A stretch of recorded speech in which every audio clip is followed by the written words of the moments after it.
નમસ્કાર. Indian lit chat channel પર હું ધવલ રાજ્યગુરુ આપનું હાર્દિક સ્વાગત કરું છું. કલ્પના કરો કે કોઈ વિચારક એક સાથે ભાષા વિજ્ઞાની પણ હોય, મનોવિશ્લેષક તરીકે લોકોની સારવાર પણ કરતો હોય. અને નારીવાદ પર ક્રાંતિકારી લખાણો પણ લખતી હોય. હા, અને આ બધાની સાથે શોખ માટે જાસૂસી નવલકથાઓ પણ લખતો હોય. આવું વ્યક્તિત્વ ભાગ્યે જ જોવા મળે છે. પણ આજે આપણે જેમના વિશે વાત કરવાના છીએ એ જુલિયા ક્રિસ્ટીવા આ બધા જ પાત્રો એકસાથે જીવ્યા છે. બિલકુલ. આજે આપણી પાસે જે સ્ત્રોતો છે તે આપણને જુલિયા ક્રિસ્ટીવાની અસાધારણ સફર પર લઈ જાય છે. એક એવી સ્ત્રી જે સામ્યવાદી બલ્ગેરિયાથી ભાગીને ખિસ્સામાં માંડ $5 લઈને $5 લઈને પેરિસ પહોંચી અને ત્યાંના બૌદ્ધિક જગતને આમ કહીએ તો હચમચાવી નાખ્યું. સાચી વાત છે. આપણો આજનો હેતુ એ સમજવાનો છે કે કેવી રીતે આ વિદેશી વિચારકે પશ્ચિમને પૂર્વના વિચારો સાથે મેળવ્યા અને સાહિત્યને સમજવાની આપણી દૃષ્ટિ જ બદલી નાખી. અને આ સફરમાં આપણે એમના 3 મુખ્ય વિચારોને ઊંડાણપૂર્વક સમજીશું. પહેલું છે આંતરપાઠ્યતા, જે કહે છે કે કશું જ મૌલિક નથી. ઓકે. બીજું છે એબ્જેક્શન, જે આપણી ઓળખના ઘેરા રહસ્યો ખોલે છે. અને ત્રીજું સેમિયોટિક સિમ્બોલિકનો ખ્યાલ, જે ભાષામાં શરીર અને લાગણીના મહત્વને સ્થાપિત કરે છે. તો ચાલો આ વૈચારિક સાહસની શરૂઆત કરીએ. ક્રિસ્ટીવાની ઓળખ સાથે એક શબ્દ હંમેશા જોડાયેલો રહે છે, ધ સ્ટ્રેન્જર. વિદેશી અથવા અજાણી વ્યક્તિ. હા, તેઓ પોતાની જાતને હંમેશા એક દેશવટો પામેલી વ્યક્તિ તરીકે જોતા હતા. મતલબ, જે કોઈ પણ સંસ્કૃતિની બહાર રહીને તેનું તટસ્થ વિશ્લેષણ કરી શકે. અને આ બહાર રહેવાની ભાવના એમના વિચારોનો પાયો છે. તો એમના વિચારો કેવી રીતે વિકસ્યા એ સમજવા માટે આપણે એમની જિંદગીના 4 મોટા વળાંક જોવા પડે. બિલકુલ. પહેલો અને સૌથી મોટો વળાંક આવ્યો 1965માં. ત્યારે તેઓ 24 વર્ષના હતા. હા, 24 વર્ષની ઉંમરે એક સ્કોલરશિપ પર સામ્યવાદી બલ્ગેરિયાથી સીધા પેરિસ ભણવા આવ્યા. હવે એ સમયે પેરિસ પશ્ચિમી વિચારનું કેન્દ્ર તો હતું જ, પણ એક બંધિયાર તળાવ જેવું પણ હતું. અને ક્રિસ્ટીવા પોતાની સાથે પૂર્વ યુરોપના વિચારોનું તાજું પાણી લઈને આવ્યા. બરાબર.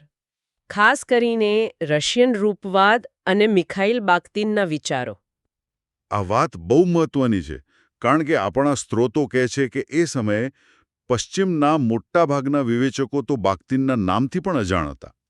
એટલે એમણે તો એક આખા નવા વિચારકને પશ્ચિમ સાથે પરિચય કરાવ્યો. ચોક્કસ. પણ એ સમયે પેરિસનું વાતાવરણ કેવું હતું? કોનો દબદબો હતો? એ સંરચનાવાદનો સુવર્ણકાળ હતો. રોલાં બાર્થ, ક્લોદ લેવી સ્ટ્રોસ જેવા દિગ્ગજોનો સમય. એ લોકો ભાષાની એક સ્થિર માળખા તરીકે જોતા હતા.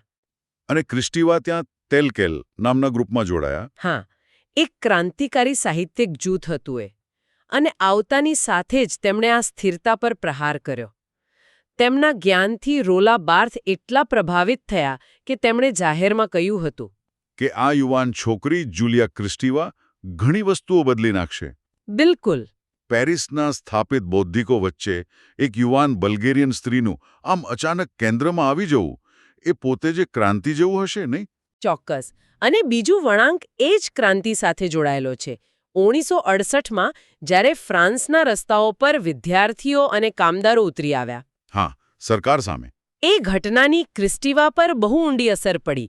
તેમણે જોયું કે સમાજનું માળખું સ્થિર નથી, તેને તોડી શકાય છે. અને એમાંથી એમને વિચાર આવ્યો કે જો રસ્તા પર ક્રાંતિ થઈ શકે તો શું ભાષામાં પણ ક્રાંતિ ન થઈ શકે? અને આ જ વિચાર એમના પ્રખ્યાત પુસ્તક રેવોલ્યુશન ઇન પોએટિક લેંગ્વેજનો આધાર બન્યો. હા, તેમણે દલીલ કરી કે કવિતાની ભાષા માત્ર સૌંદર્ય માટે નથી, એ એક રાજકીય હથિયાર છે. જે સમાજની સત્તાને પડકારે છે. બરાબર.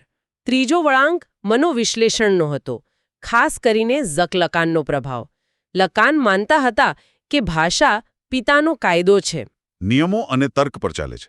પણ ક્રિસ્ટીવાને આ વાત અધૂરી લાગી. બરાબર. તેમણે તેમાં બહુ મહત્વનો સુધારો કર્યો.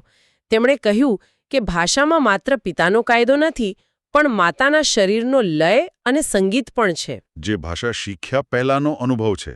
હા, અને આ વિચારે નારીવાદી વિવેચનને નવી જ દિશા આપી. અને છેલ્લો ચોથો તબક્કો હતો માતૃત્વનો, જેણે એમના વિચારોને વધુ વિકસાવ્યા. એટલે એમની સફર પૂર્વથી પશ્ચિમ, સમાજથી મન અને સિદ્ધાંતથી અંગત અનુભવ સુધી ફેલાયેલી છે. સાચી વાત. અને ભાષામાં ક્રાંતિની વાત આવે તો સૌથી પહેલો નિયમ એ છે કે દરેક લેખક મૌલિક હોવો જોઈએ, કંઈક નવું સર્જન કરતો હોવો જોઈએ. શું ખ્રિસ્તીવાએ આ નિયમ પર પણ પ્રહાર કર્યો? બિલકુલ. અને એ જ આપણને એમના સૌથી પ્રખ્યાત સિદ્ધાંત આંતરપાઠ્યતા તરફ લઈ જાય છે. ખ્રિસ્તીવાએ કહ્યું કે મૌલિકતા એક ભ્રમ છે. આ તો બહુ મોટો દાવો છે. આપણે તો હંમેશા કલાકારની મૌલિકતાને જ પૂજીએ છીએ. પણ ખ્રિસ્તીવા કહે છે કોઈ પણ કૃતિ એ બીજી અનેક કૃતિઓનું મોઝેક છે. એટલે કે કોઈ પણ લખાણ શૂન્યમાંથી નથી સર્જાતું. બરાબર. દરેક શબ્દ, દરેક વિચાર, દરેક વાર્તા પહેલા ક્યાંક ને ક્યાંક કહેવાઈ ચૂકી છે.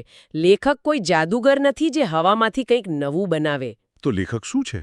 લેખક તો એક કુશળ વણકર જેવો છે, જે જૂના દોરાઓ લઈને તેને નવી ભાતમાં ગોઠવીને એક નવું કાપડ વણે છે. આ વિચાર એમને બાખ્તીન પાસેથી મળ્યો હતો ખરું ને? હા, બાખ્તીને સંવાદની વાત કરી હતી. ખ્રિસ્તીવાએ એ જ વિચારને બે વ્યક્તિઓમાંથી હટાવીને બે પુસ્તકો પર લાગુ પાડ્યો. એટલે કે સાચો સંવાદ લેખક અને વાચક વચ્ચે નથી, પણ એક કૃતિ અને ભૂતકાળની બીજી હજારો કૃતિઓ વચ્ચે છે. તેમણે આને સમજાવવા માટે આડી અને ઊભી ધરીનો ખ્યાલ આપ્યો. આડી ધરી એટલે લેખક અને વાચક વચ્ચેનો સંબંધ. હા, જે દેખીતો છે, પણ ઊભી ધરી વધુ મહત્વની છે, જે વર્તમાન કૃતિને ઇતિહાસની તમામ કૃતિઓ સાથે જોડે છે. આને કોઈ ઉદાહરણથી સમજીએ તો વધુ સ્પષ્ટ થશે. જેમ્સ જોઇસની નવલકથા યુલિસિસ લઈ લો.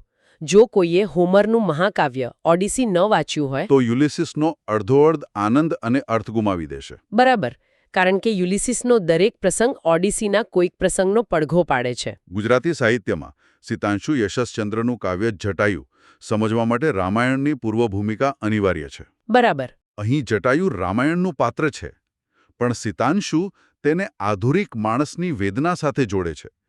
એ સંદર્ભ વગર કવિતાનો ઊંડો અર્થ પકડાશે જ નહીં. અને આ માત્ર મહાન સાહિત્યની વાત નથી. આધુનિક સમયમાં ઇન્ટરનેટ પર ચાલતા મીમ્સ પણ આંતરપાઠ્યતાનું શ્રેષ્ઠ ઉદાહરણ છે. હા, સાચી વાત છે. દરેક મીમ કોઈ જૂની ફિલ્મ, ફોટો કે ઘટનાના સંદર્ભ પર જ બનેલો હોય છે. બિલકુલ. અને આ વિચાર સીધો રોલા બાર્થના લેખકના મૃત્યુના ખ્યાલ સાથે જોડાય છે. એટલે કે જો બધું જ જૂના લખાણોનું મિશ્રણ હોય તો પછી મૌલિક લેખક જેવી કોઈ સત્તા બચતી જ નથી. લેખક માત્ર એક સ્ક્રિપ્ટર બની જાય છે. પણ આ વિચાર થોડો નિરાશાજનક નથી લાગતો? જો કંઈ જ મૌલિક નથી તો પછી નવીનતા અને કલાકારની પ્રતિભાનું શું? શું આપણે માત્ર ભૂતકાળને જ રિસાયકલ કરી રહ્યા છીએ? ના ના, આ બહુ સારો પ્રશ્ન છે. ક્રિસ્ટીવાનો કહેવાનો અર્થ એ નથી કે કલાકારની કોઈ ભૂમિકા નથી. ભૂમિકા છે, પણ તે સર્જન કરવાની નથી, જોડાણ કરવાની છે. જેમ કે કોઈ ડીજે જૂના ગીતોને મિક્સ કરે. એકદમ સાચું ઉદાહરણ. ડીજે જૂના ગીતોને મિક્સ કરીને એક નવો જ અનુભવ ઊભો કરે છે. તેમ લેખક જૂના વિચારો અને શબ્દોને નવી રીતે જોડીને એક નવો અર્થ પેદા કરે છે. વાહ! એટલે પ્રતિભા શૂન્યમાંથી સર્જન કરવામાં નથી, પણ જૂના તત્વો વચ્ચે અભૂતપૂર્વ સંબંધો શોધવામાં છે. એટલે કે સર્જનાત્મકતા એક નવું બનાવવાની નહીં, પણ જૂની વસ્તુઓને નવી રીતે જોડવાની કળા છે. આ દૃષ્ટિ તો લેખન અને વાંચન બંનેને જોવાની રીત બદલી નાખે છે. બિલકુલ. દરેક કૃતિ એક વાતચીતનો હિસ્સો છે, જે સદીઓથી ચાલી રહી છે. એક વિદેશી તરીકે ક્રિસ્ટીવા હંમેશા સમાજની સીમારેખાઓ પર રહીને વિચારતા હતા. કદાચ એટલે જ એમનો બીજો સિદ્ધાંત એ વસ્તુઓ વિશે છે જે આપણી ઓળખની સીમારેખાઓને તોડી નાખે છે. એબ્જેક્શન. હા, એબ્જેક્ટ શબ્દનો અર્થ છે જેને ફેંકી દેવામાં આવ્યું હોય. ક્રિસ્ટીવા કહે છે કે દુનિયામાં માત્ર બે જ વસ્તુઓ નથી હોતી: વિષયી એટલે કે હું અને વિષય એટલે કે વસ્તુ. આ બેની વચ્ચે એક ત્રીજી ભયાનક જગ્યા છે. હા, જે એબ્જેક્ટની છે. આ એવી વસ્તુ છે જે એક સમયે હુંનો ભાગ હતી પણ હવે નથી, અથવા તો તે હું અને વસ્તુ વચ્ચેની સ્પષ્ટ ભેદરેખાને ભૂંસી નાખે છે. અને આ સીમારેખા તૂટવાથી આપણને ઘૃણા કે ડર લાગે છે. બરાબર. આ શબ્દનું ઉદાહરણ તો સીધું જ અસર કરે છે. આપણને લાશ જોઈને ડર કેમ લાગે છે? કારણ કે તે આપણને યાદ અપાવે છે કે હું પણ આવો જ થઈ જવાનો છું. ક્રિસ્ટીવા કહે છે, શબ એ ચરમ સીમાનું એબ્જેક્શન છે. કારણ કે તે જીવન અને મૃત્યુ વચ્ચેની રેખા ભૂસી નાખે છે. બરાબર. એક સમયે તે હું હતી, પણ હવે તે માત્ર એક વસ્તુ છે. આ અસ્થિરતા આપણને સહન નથી થતી. ઓકે. બીજું ઉદાહરણ છે શરીરનો કચરો. લોહી, પરુ, મળમૂત્ર આ બધું જ્યારે શરીરની અંદર હોય છે ત્યારે તે હુંનો ભાગ છે. આપણને કોઈ વાંધો નથી. પણ જે ક્ષણે તે શરીરની બહાર નીકળે છે તે તરત જ એબ્જેક્ટ બની જાય છે. આપણને તેનાથી સૂગ ચડે છે. કેમ? કારણ કે તે આપણને યાદ અપાવે છે કે આપણું શરીર સંપૂર્ણપણે સ્વચ્છ અને બંધ નથી. આપણે પોતાની એક સ્વચ્છ અને સંપૂર્ણ ઓળખ જાળવી રાખવા માટે આ ગંદકીને દૂર હડસેલીએ છીએ. એને ઓબ્જેક્ટ કરીએ છીએ. અને પેલું દૂધ પરની તરનું ઉદાહરણ, મને લાગે છે કે આ સાંભળીને ઘણા શ્રોતાઓની બાળપણની ખરાબ યાદો તાજી થઈ ગઈ હશે. હા, પણ એ બતાવે છે કે ક્રિસ્ટીવાનો સિદ્ધાંત કેટલો રોજિંદો છે. તર ન તો પ્રવાહી દૂધ છે ન તો ઘન પદાર્થ. તે પણ એક સીમારેખા તોડે છે. એટલે જ ઘણાને તે મોઢામાં આવતા ઉપકા આવે છે. આખી પ્રક્રિયાનું મનોવૈજ્ઞાનિક મૂળ બાળકના ઉછેરમાં છે. ક્રિસ્ટીવા કહે છે કે આપણી ઓળખ બનવાની શરૂઆત જ એબ્જેક્શનથી થાય છે. કેવી રીતે? બાળક જ્યારે જન્મે છે ત્યારે તે પોતાને માતાના શરીરથી અલગ નથી સમજતું. પોતાની અલગ ઓળખ બનાવવા માટે તેને માતાના શરીરનો ત્યાગ કરવો પડે છે. તેને ઓબ્જેક્ટ કરવો પડે છે. હું આ નથી એમ કહીને જ હુંની ઓળખ બને છે. બરાબર. આમ આપણી ઓળખનો પાયો જ કોઈક વસ્તુના ત્યાગ પર, તેને ફેંકી દેવા પર રચાયેલો છે. તો આ માત્ર વ્યક્તિગત અનુભવ નથી, પણ સામાજિક સ્તરે પણ કામ કરે છે. બિલકુલ. સાહિત્યમાં હોરર ફિલ્મોના ઝોમ્બી એબ્જેક્ટ છે. કારણ કે તેઓ જીવંત અને મૃત્યુ પામેલા વચ્ચેની સીમા તોડે છે. અને સમાજમાં અમુક જૂથોને અસ્પૃશ્ય ગણવા, એ પણ એબ્જેક્શનની પ્રક્રિયા જ છે. પ્રભાવી સમુદાય પોતાની શુદ્ધ ઓળખ જાળવી રાખવા માટે બીજા સમુદાયોને સમાજની બહાર ધકેલી દે છે. તેમને એબ્જેક્ટ કરે છે. એટલે કે આપણી ઓળખ માત્ર એ નથી કે આપણે શું છીએ, પણ એના પર વધુ નિર્ભર કરે છે કે આપણે શું નથી. જે વસ્તુ આપણી ઓળખને ખતરામાં મૂકે તેને આપણે આપણાથી દૂર ફેંકી દઈએ છીએ. આ તો ખરેખર ઊંડો અને થોડો અસ્વસ્થ કરી દેનારો વિચાર છે. સાચી વાત છે. મને એક વાત હંમેશા નવાઈ પમાડે છે. ઘણીવાર આપણને કોઈ વિદેશી ગીતના શબ્દો સમજાતા નથી, પણ તેનું સંગીત સાંભળીને આપણે નાચવા લાગીએ છીએ અથવા ભાવુક થઈ જઈએ છીએ. હા, એવું થાય છે.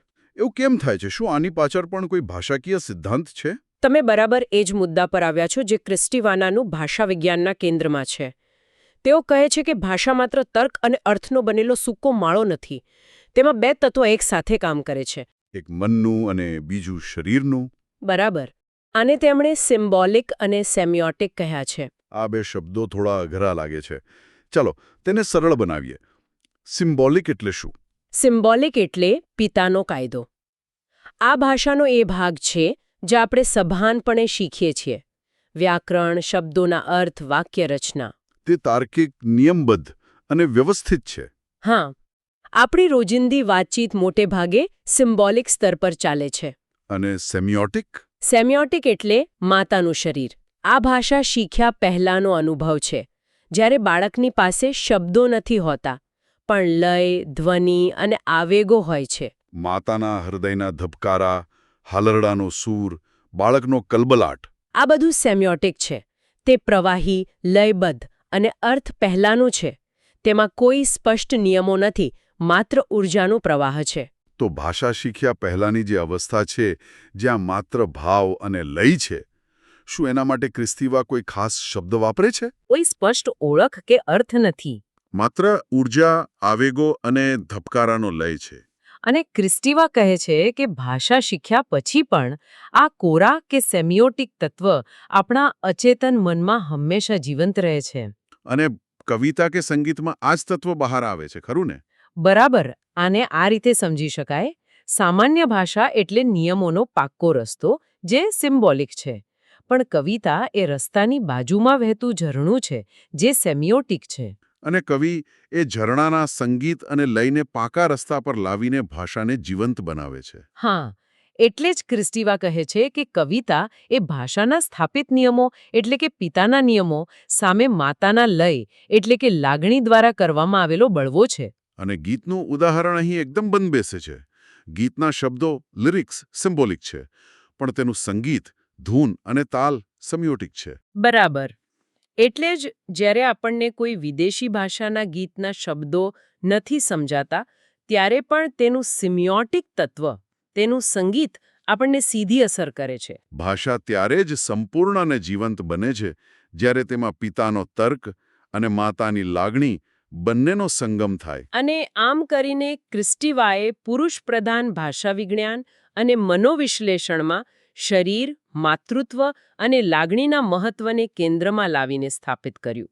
તો જુલિયા ક્રિસ્ટીવાની આખી વૈચારિક સફરને જોઈએ તો તે એક વિદેશી તરીકે પેરિસમાં આવે છે. અને ત્યાંના બૌદ્ધિક જગતને બાખ્તિન જેવા પૂર્વીય વિચારકો સાથે પરિચય કરાવે છે. પછી તેઓ આંતરપાઠ્યતાનો સિદ્ધાંત આપીને મૌલિકતાના પશ્ચિમી ખ્યાલને તોડી નાખે છે. હા, તેઓ શીખવે છે કે દરેક કૃતિ ભૂતકાળનો પડઘો છે અને સર્જનાત્મકતા જોડાણમાં છે, સર્જનમાં નહીં. ત્યાર પછી એબ્જેક્શનના સિદ્ધાંત દ્વારા તેઓ આપણી ઓળખના અંધારા ખૂણાઓ પર પ્રકાશ પાડે છે. આપણને સમજાવે છે કે આપણી સ્વની ભાવના, આપણે જે વસ્તુઓને ધિક્કારીએ છીએ અને આપણાથી દૂર ફેંકીએ છીએ તેના આધારે બનેલી છે. અને છેવટે સેમિયોટિક અને સિમ્બોલિકના ખ્યાલ દ્વારા તેઓ ભાષાને માત્ર તર્ક અને નિયમોના બંધનમાંથી મુક્ત કરે છે. તેઓ બતાવે છે કે સાચી ભાષામાં મગજનો અર્થ અને શરીરનો લય બંને એકસાથે ધબકે છે. જુલિયા ક્રિસ્ટીવા ખરેખર એક એવા વિચારક છે જે આપણને સીમાઓ ઉપર ઊભા રહીને વિચારવા મજબૂર કરે છે. પૂર્વ અને પશ્ચિમની સીમા, હું અને બીજાની સીમા, મન અને શરીરની સીમા અને શબ્દ અને સંગીતની સીમા. બરાબર. અને આ બધી ચર્ચાના અંતે અહીં એક વિચારવા જેવો પ્રશ્ન મૂકી શકાય. કયો? જો ક્રિસ્ટીવા કહે છે તેમ દરેક કૃતિ બીજી કૃતિઓનું મોઝેક હોય અને આપણી પોતાની ઓળખ પણ એબ્જેક્ટ એટલે કે ત્યજી દીધેલી વસ્તુઓના આધારે બનતી હોય, તો શું એનો અર્થ એ થયો કે આપણો સ્વ પણ મૌલિક નથી? શું આપણું અસ્તિત્વ પણ એક પ્રકારની આંતરપાઠ્યતા જ છે, જ્યાં આપણે જે કંઈ ગ્રહણ કર્યું છે અને જે કંઈ ત્યાગ્યું છે તેનાથી વણાયેલી એક જટિલ ચાદર માત્ર છીએ? ઇન્ડિયન લીડ ચેટ ચેનલ વતી હું ઉર્વી રાજ્યગુરુ આપનો આભાર માનું છું.